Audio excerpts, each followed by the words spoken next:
and welcome to Inner Circle Guidance. Today we're going to be doing a collective reading, but for those of you who are new to the circle, hello and welcome. Don't forget to hit the subscribe button. I post new videos every single day. And if you're looking for personal services or personal readings, I offer them through my website, innercircleguidance.com. If you're looking for short daily tarot readings, check out my Instagram, Facebook, TikTok, or YouTube Shorts. Let's find out what the circle needs to know today.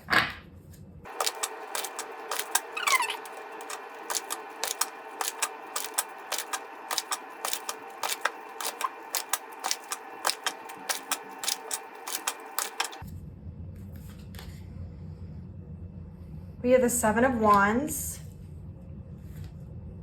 We have the Four of Pentacles. We have the Six of Cups. Page of Pentacles. And the Magician.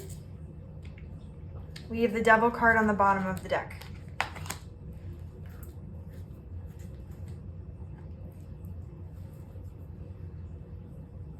Okay, so many of you are still in search of your soulmate. The reason I'm saying that is because we have the Six of Cups on the table, which sometimes does have to do with soulmates. And in this particular instance, I am seeing that. But I'm seeing here that you're currently being held back by fear. You are scared to step out of your comfort zone because you're afraid of losing what you currently have. You're also being influenced by either negative mindsets or negative situations from your past. We have the Devil card here and the Four of Pentacles, which indicates that.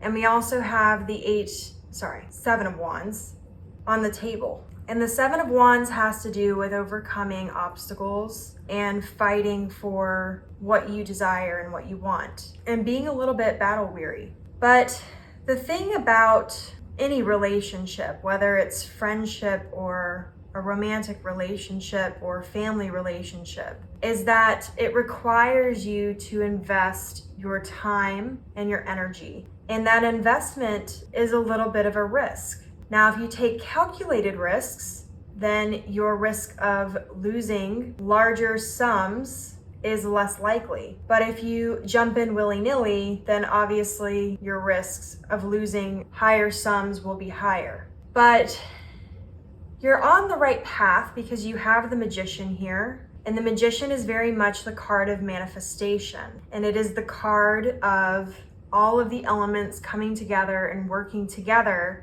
to create the best energy. But that being said, if you are trying to manifest your soulmate at this time, you want to make sure that you're actually ready to take that risk. Because if you are not ready to take that risk, you run the risk, for lack of a better word, of two things. The first one is potentially manifesting the wrong partner subconsciously from these things that are holding you back, this fear. If you're spending more time focused on your fear and focused on the negative, you tend to attract those things into your life because karma comes back around to teach you. It doesn't come to necessarily punish you, and that is kind of the common misconception about karma. Karma is simply a cause and effect. And so whatever your emotions are that you're putting out into the universe, and whatever manifesting that you're doing, because you have to remember your manifestation is constant. It's never being turned off. You have to remember that as someone who's constantly manifesting, if you are focused on that negative and on that karma is going to come back around to teach you, to try to get you over that fear. And so you're going to end up manifesting the things that you fear. Now, on the other hand, because I said there were two things, if you manifest the correct partner, and you're too afraid to take that risk, it's not even going to matter. Because at the end of the day, if you're too afraid to step out of your comfort zone and take that risk and try, then the relationship, regardless of what kind of partner it is doomed to fail. And so this reading is very much coming around to remind you that if you are trying to manifest that person, it all starts with you. It starts with your relationship to self. It starts with your willingness to take that risk, that willingness to nurture that energy, to take things at a natural pace instead of trying to force things because you're impatient. All good things take time. You don't get the flower without first planting the seeds, allowing the roots to grow a healthy foundation, then allowing it to sprout, grow its leaves so that it can sustain itself, and then blossom and bloom. You can't keep jumping and skipping steps here by cutting off the flower and keeping it and expecting it to live. The flower has to have all aspects of the rest of the plant in order to survive. And so this reading is largely a reminder of that. I'm going to take 3 cards. What are 3 different areas that the circle may need to work on right now in regards to the situation? I just saw the 3 of Swords. So healing over past disappointments and heartbreak could be something for you.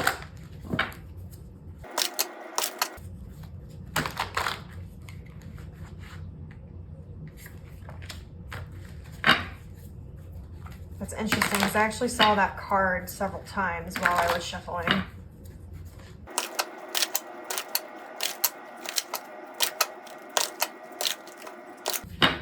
All right.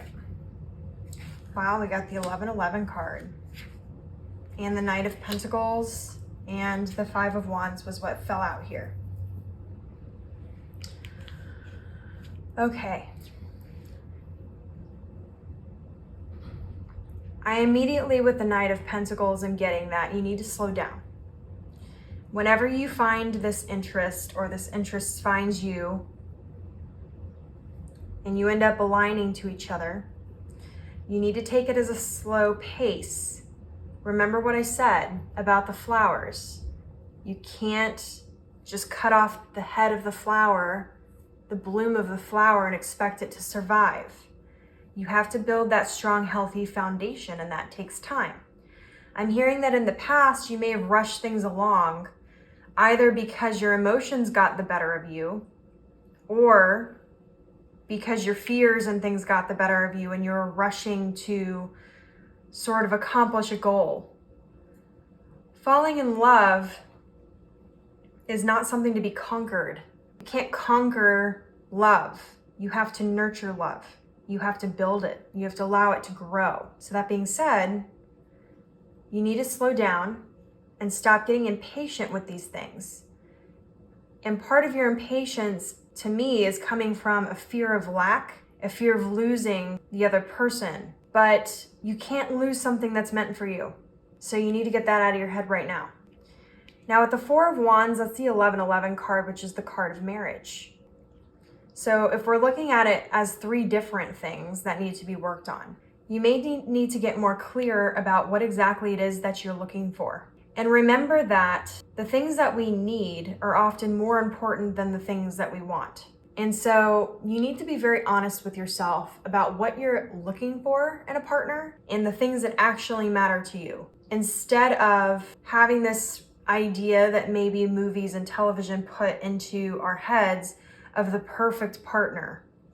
There's no such thing as the perfect partner, in the sense that you're never going to meet a perfect person, because everybody is constantly evolving and growing. Now you can meet somebody who's more on your level and able to meet your energy, but that doesn't mean they're going to be a perfect person. Oftentimes the people we hurt the most are actually the people that we love the most, because they're around us the most. We make mistakes. We're human. You may need to open up your aperture a little bit here and understand that some of your expectations could be unrealistic at this time. Which aspects of that are maybe not serving you? Which aspects of that are maybe being influenced by society or gender roles or traditions or your family, friends, movies you watch, books you read, those types of things. And get down to what you really need and want, instead of what everyone's telling you you need and want.